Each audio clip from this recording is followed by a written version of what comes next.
إن الحمد لله نحمده ونستعينه ونستغفره ونؤمن به ونتوكل عليه ونعوذ بالله من شرور أنفسنا ومن سيئات أعمالنا من يهده الله فلا مضل له ومن يضلله فلا هادي له وأشهد أن لا إله إلا الله وحده لا شريك له وأشهد أن سيدنا ومولانا محمدا عبده ورسوله صلى الله تعالى عليه وعلى آله وأصحابه وسلم تسليما كثيرا كثيرا.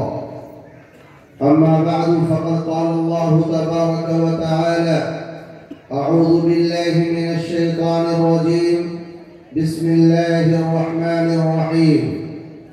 قل لئن اجتمعت الجن والإنس على أن يأتوا بمثل هذا القرآن لا يأتون بمثله ولو كان بعضهم لبعض ظهيرا. وقال تعالى في مقام آخر: إنا نحن نزلنا الذكر وإنا له لحافظون. وقال النبي صلى الله عليه وسلم: خيركم من تعلم القرآن وعلمه، أو كما قال عليه الصلاة والسلام.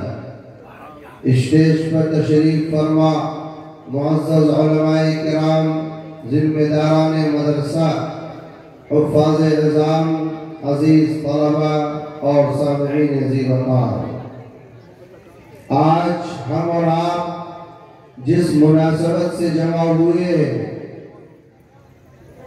اس کا تعلق اللہ تبارک و تعالیٰ کے لاریب کلام قرآن مقدس سے ہے۔ قرآن مقدس کی مناسبت سے منعقد ہونے والا یہ اجلاس عام اور جلسے دستار بندی ہم سب کے لیے اس میں شرکت اپنے آپ میں ایک عظیم الشان سعادت اور خوشبختی ہے۔ وقت کا کافی حصہ گزر چکا ہے، اس کا احساس آپ کو بھی ہے، تھوڑا بہت مجھے بھی، اس لیے بیدار رہنے کی ضرورت ہے۔ تقریباً 1 بجنے والے ہیں، اللہ کا فضل ہے یہاں تو منتظمین نظر آ رہے ہیں، جن لوگوں نے دعوت دی ہے وہ نظر آ رہے ہیں، ورنہ یہی صورتحال تھی۔ ایک کوئی جلسہ تھا، حضرت علامہ کا بیان چل رہا تھا، تو بیچ میں ایک بڑے میاں بار بار اٹھ رہے تھے بیٹھ رہے تھے، اٹھ رہے تھے بیٹھ رہے تھے، تو واحد نے کہا، حضرت نے فرمایا کہ بڑے میاں آخر آپ کو کیا پریشانی ہے؟ دین کی بات ہو رہی ہے، سکون و اطمینان سے بیٹھے رہے۔ انہوں نے کہا، مولانا آپ بیان کیجئے، مجھے آپ سے کوئی شکایت نہیں، میں تو صرف اس کو دیکھ رہا ہوں جس نے آپ کو دعوت دی تھی، وہ نظر نہیں آ رہے ہیں، بس ان کی خبر لینی ہے مجھے۔ تو اللہ کا فضل ہے یہاں ذمہ داران دکھ رہے ہیں، بھائی مزار بھی دفتر میں ملاقات ہوئی، سامنے بیٹھے ماشاءاللہ، رپورٹ لگائیے کہ مدرسے کی بڑی دلجوئی کے ساتھ خدمت کرتے ہیں، منتظم ہو کے فرش پہ بیٹھے ہیں۔ اللہ تبارک و تعالیٰ تمام منتظمین چونکہ ان سے تعارف ہو پایا اور سب سے ہو نہیں پایا، اس لیے ان کا نام آیا، ورنہ جو لوگ بھی کسی بھی طریقے سے قرآن کی خدمت کے لیے کسی بھی طریقے سے جن کو یہ نسبت حاصل ہے، ان کا مقام کیا ہے، ابھی آپ کے سامنے اس پر روشنی ڈالی ہے۔ بس شرط یہ ہے کہ آپ حضرات بیدار رہیں، غلط فہمی کے شکار نہ ہوں، ورنہ غلط فہمی میں بسا اوقات بہت زیادہ کیس خراب ہو جاتا ہے۔ آدمی کہتا کچھ ہے، سامنے والا سنتا کچھ ہے۔ پہلے زمانے میں جو گھر بنا کرتے تھے، آپ سب جانتے ہوں گے، بڑے بزرگ ایک ہی طرز کے گھر بنتے تھے۔ گاؤں دیہات میں خاص طور پہ مٹی کی دیواریں ہیں، اوپر سے چھپڑ ڈال دیا گیا، محل تیار ہو گیا۔ دیواریں کچی تھی، تنگ تھی، لیکن ارادے مضبوط تھے، دل کشادہ تھے۔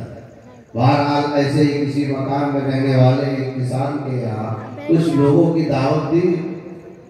کسان آدمی کھیتی باڑی بھی دیکھنی ہے, بازار سے ضرورت کا سامان لائے اور بیوی کو دیا. ہماری مائیں بہنیں بھی ہیں, برا نہ مانیے گا, کبھی کبھی غلط فہمی ہو جاتی ہے. بازار سے سامان لا کر کے دیا, خود چلے گئے کھیت کے اندر بیل لے کر کے جتائی کرنے کے لیے کہ تیار کر دینا, دوپہر میں مہمان آئیں گے. اور اس کے بعد دوپہر میں جب آئے پسینے سے شرابور گھر میں داخل ہوئے, نہ کوئی خوشبو ہے, نہ کوئی چولہا جل رہا ہے, نہ کوئی دسترخوان ہے. دیکھا چارپائی پہ کی بیوی پڑی سو رہی ہے, خراٹے لے رہی ہے. تو بیل جب لوگ چلانے جاتے تھے تو ایک ڈنڈا لے کے جاتے تھے بیل کو ہانکنے کے لیے, اس کو ہماری زبان میں پینا بولتے ہیں. پینا ڈنڈا نے وہی ہاتھ میں تھا, نہ دیکھا آؤ نہ دیکھا تاؤ, اور بیوی کے اوپر لگے برسانے. جب تک وہ عورت سمجھ پاتی, انہوں نے جب گھر کے اوپر غور کیا پتا چلا کہ پڑوسی کے گھر میں گھسا ہے. غلط فہمی کیا ہوتی ہے, پتا چلا کہ اسی طرح کا مکان پر پڑوسی کے گھر میں گھس آئے ہیں اور پڑوسی کی بیوی کے اوپر ڈنڈے برسا دیے.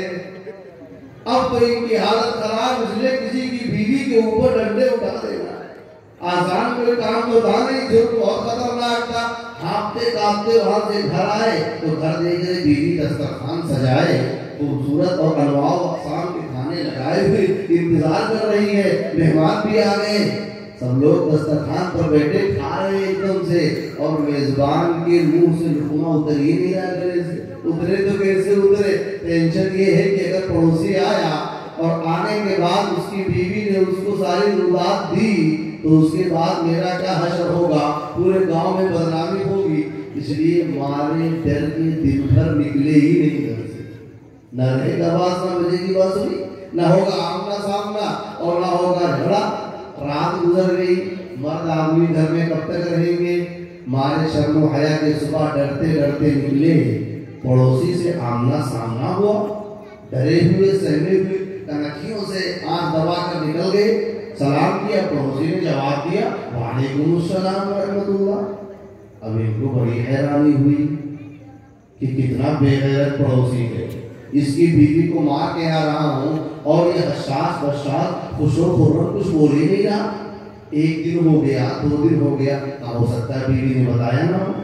3 دن ہو گیا, ہفتہ بھر گزر گئے.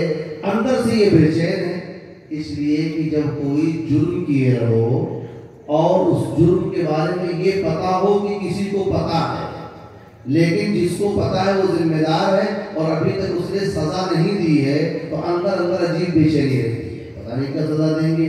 اس بات کو مدرسے کے طلبہ خوب سمجھیں گے. اگر کوئی گڑبڑی کی ہو, استاد جی نے دیکھ لیا ہو اور ہم نے یہ دیکھ لیا ہو کہ استاد جی نے دیکھ لیا, تو اب بے چینی رہتی ہے طالب علم کو. آج یا آج کو سزا دینا دے دے, اور جب تک سزا نہیں ملتی وہ بیچارہ بے چین رہتا ہے, پتا نہیں کیا ہوگا, پتا نہیں کیا ہوگا, پتا نہیں کیا ہوگا. اسلامیہ بستی پڑھتے تھے, وہاں ایک جرم ہم لوگوں سے سرزد ہوا. صبح 10 بجے سرزد ہوا. عام طور پہ سزائیں ظہر کی نماز میں, جو بھی جرم کرو گے اس کے بعد جو نماز آئے گی اس میں سزا ملے گی. ظہر کا وقت گزر گیا, کچھ بھی اعلان نہیں ہوا. ڈرتے کانپتے گئے تھے ظہر پڑھنے, سوچا چلو لگتا ہے اصل میں خیر دی جائے گی. اثر کی نماز میں گئے, وہاں بھی اعلان نہیں ہوا. مغرب میں گئے, وہاں بھی اعلان نہیں ہوا. عشاء آ گئی کہ اب تو فرصت کے وقت ہے, اعلان وہاں بھی نہیں ہوا. استاد محترم بڑے مہربان تھے, انہوں نے نقد ہی کچھ سزائیں دے دی تھی.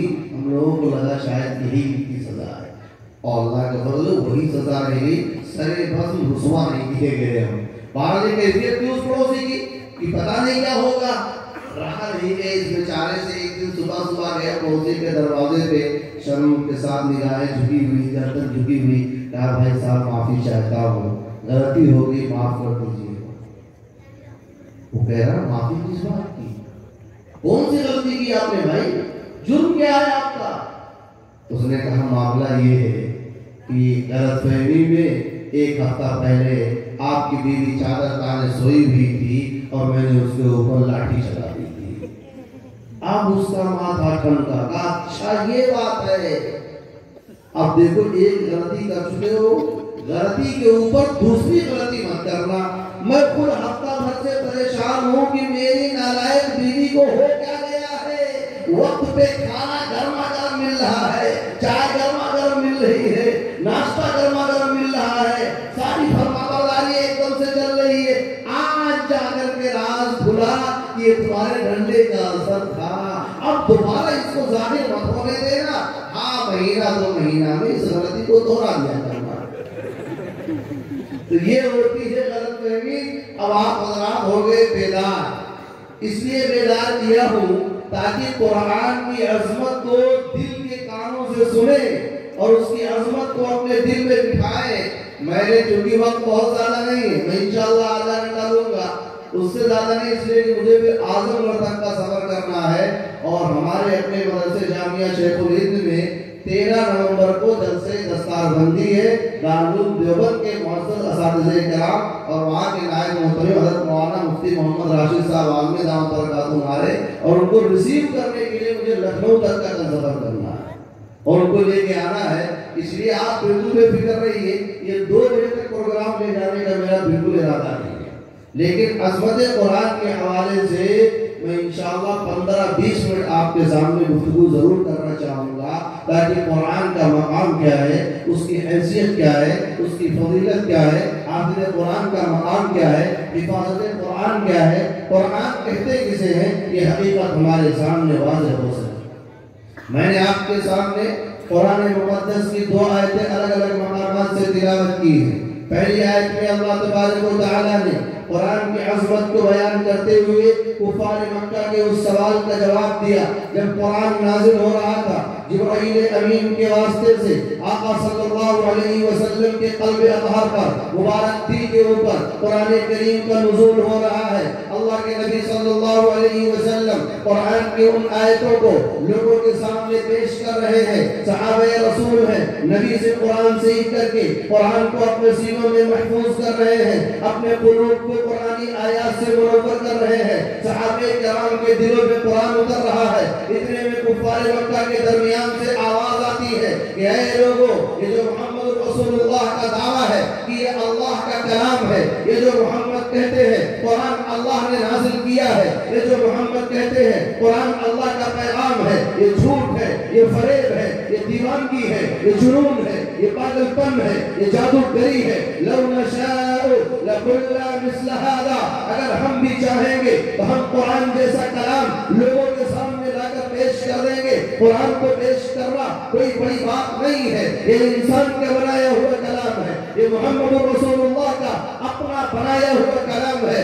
غیرت الہی جوش میں آئی. اللہ تبارک و تعالیٰ نے اپنے جلال میں فرمایا قل لئن اجتمعت الانس والجن على ان يأتوا بمثل هذا القرآن, اے میرے محبوب, یہ ظالم, یہ کافر, یہ قرآن کے انکار کرنے والے, یا اللہ کی صداقت و سچائی کا انکار کرنے والے, یہ ڈنکے کی چوٹ پر یہ اعلان کرتے ہیں کہ وہ قرآن جیسا کلام پیش کر دیں گے. تو اے محمد, آپ ڈنکے کی چوٹ پر یہ اعلان کر دو, مکہ کی گلیوں میں یہ اعلان کر دو, کفار کی مجلسوں میں یہ اعلان کر دو کہ اگر تمام انسان, تمام جنات, اس روئے زمین کی تمام مخلوق اللہ کو چھوڑ کر کے ساری دنیا آسمان سے لے کے زمین تک, عرش سے لے کے فرش تک, اس کائنات میں ایک ذرے سے لے کے ایک پہاڑ تک تمام مخلوقات کو ملا لیا جائے, پانی کے ایک معمولی قطرے سے لے کے بہنے والے دریاؤں اور سمندروں کو ملا لیا جائے,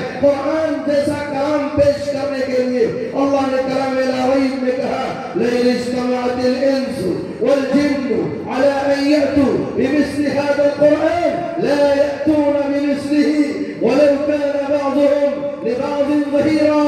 اگر پوری انسانیت جمع ہو جائے, پورے مخلوقات جمع ہو جائے, پوری دنیا جمع ہو جائے, قرآن جیسا کلام کوئی پیش نہیں کر سکتا, قرآن جیسا کلام کوئی لا نہیں سکتا. اس لیے کہ یہ اللہ کا کلام ہے, یا اللہ کا کلام ہے, یا اللہ خالق کائنات کی صفت ہے, اس جیسا کلام کوئی پیش نہیں کر سکتا. اللہ تبارک و تعالیٰ نے ڈنڈے کی چوٹ پر یہ کہا وَلَوْ كَانَ بَعْضُهُمْ لِبَعْضٍ ظَهِيرًا, ایک دوسرے کے مددگار بن جائے, ایک دوسرے کے معاون امام بن جائے، ایک دوسرے کی مجلسوں کے اندر شریک ہو کر کے کانفرنسیں کر لیں، مکالمے کر لیں، گفتگو کر لیں، لیکن قرآن جیسا کلام پیش نہیں کر سکتے۔ قرآن نے جب یہ اعلان کیا کہ قرآن جیسا کلام پیش کرو، وہ کفار مکہ جو زبان سے کہتے تھے لو نشاء لقلنا مثل هذا، ہم بھی اگر چاہیں گے قرآن جیسا کلام پیش کریں گے۔ قرآن کی صداقت اور سچائی کا واسطہ پوری دنیا کے اندر سے کفار کے درمیان سے بڑے بڑے شاعر ہیں، بڑے بڑے ادیب ہیں، بڑے بڑے قلمکار ہیں، بڑے بڑے سخندراز ہیں، لیکن کسی کی جرأت نہ ہوئی قرآن جیسا کلام پیش کرے۔ اللہ نے فرمایا اے میرے محبوب، ان کی جرأت نہیں کہ قرآن جیسا مکمل کلام پیش کرے، تو ان سے کہو فَأْتُوا بِعَشْرِ سُوَرٍ مِثْلِهِ، اگر پورا قرآن نہیں لا سکتے، 20 پارے کی طرح نہیں لا سکتے، آؤ میدان میں 10 صورتیں بنا کر کے پیش کرو۔ قرآن کریم کی طرح کفار مکہ کی طرف سے جواب نہیں آیا۔ اللہ تبارک و تعالیٰ نے نیچے اتر کے کہا اگر تم سے پورا قرآن نہیں بنتا نہ بناؤ، اگر تم سے 10 صورتیں نہیں بن پاتی نہ بناؤ، فَلْيَأْتُوا بِحَدِيثٍ مِثْلِهِ، ایک جملہ قرآن کی طرح بنا کر کے دکھا دو، ایک جملہ، ایک بات قرآن کریم کی طرح بنا کر تو دکھاؤ۔ اگر تمہیں لگتا ہے لو نشاء لقلنا مثل هذا، ہم بھی اسی طرح کا کلام بنا سکتے ہیں۔ اور اللہ تبارک و تعالیٰ نے قرآن کریم میں یہ اعلان کیا اے میرے محبوب سن لو، اور قیامت تک آنے والے انسانوں سن لو، فَإِن لَمْ تَفْعَلُوا وَلَن تَفْعَلُوا، قیامت تک کے لیے چیلنج موجود ہے۔ اے روئے زمین سے قرآن کو مٹانے کا خواب دیکھنے والے دیوانوں، آؤ میدان میں اور قرآن کا مقابلہ کرو اور قرآن جیسا کوئی کلام بنا کر پیش کرو۔ خالق کائنات نے کہا ہے قیامت کی صبح تک کسی ماں نے ایسے لاڈلے کو جنم نہیں دیا ہے جو قرآن جیسا کلام کو پیش کرنا بہت دور کی بات ہے، قرآن کی طرح ایک جملہ نہیں پیش کر سکتا، اس لیے کہ اللہ کا کلام ہے۔ اور اللہ تبارک و تعالیٰ نے قرآن میں اس حوالے سے ایک بات اور بیان فرمائی کہ یہ کلام میرا ہے، اس کلام کی حفاظت کی ذمہ داری بھی میری ہے۔ اللہ تبارک و تعالیٰ نے بہت ساری آسمانی کتابیں نازل کی، بہت سارے صحیفے نازل کیے، لیکن کسی آسمانی کتاب کے بارے میں اللہ نے یہ نہیں فرمایا کہ میں اس کی حفاظت کی گارنٹی اور ضمانت لیتا ہوں۔ توریت نازل ہوئی، زبور ہے، انجیل ہے، صحف ابراہیم ہے، صحف موسیٰ ہے، اور سارے صحیفے نازل کیے گئے۔ اللہ نے کسی کے بارے میں یہ نہیں کہا کہ ہم اس کی حفاظت کریں گے، لیکن قرآن کے بارے میں اللہ نے کہا اِنَّا نَحْنُ نَزَّلْنَا الذِّكْرَ وَإِنَّا لَهُ لَحَافِظُونَ، کہ ہم نے قرآن کو نازل کیا ہے اور ہم ہی قرآن کے محافظ، ہم ہی قرآن کی حفاظت کرنے والے ہیں۔ اسی لیے اللہ تبارک و تعالیٰ نے اپنے محبوب پیغمبر کو مخاطب کرتے ہوئے کہا اس وقت آقا صلی اللہ علیہ وسلم قرآن کو اپنے سینے میں محفوظ کرنے کے لیے اس فکر میں کہ قرآن کا کوئی ٹکڑا، قرآن کا کوئی حصہ چھوٹ نہ جائے، جبرائیل امین کے ساتھ قرآن پڑھنے میں جلدی کرتے تھے کہ جبرائیل پڑھے فوراً میں پڑھوں، کوئی حصہ چھوٹنے نہ پائے۔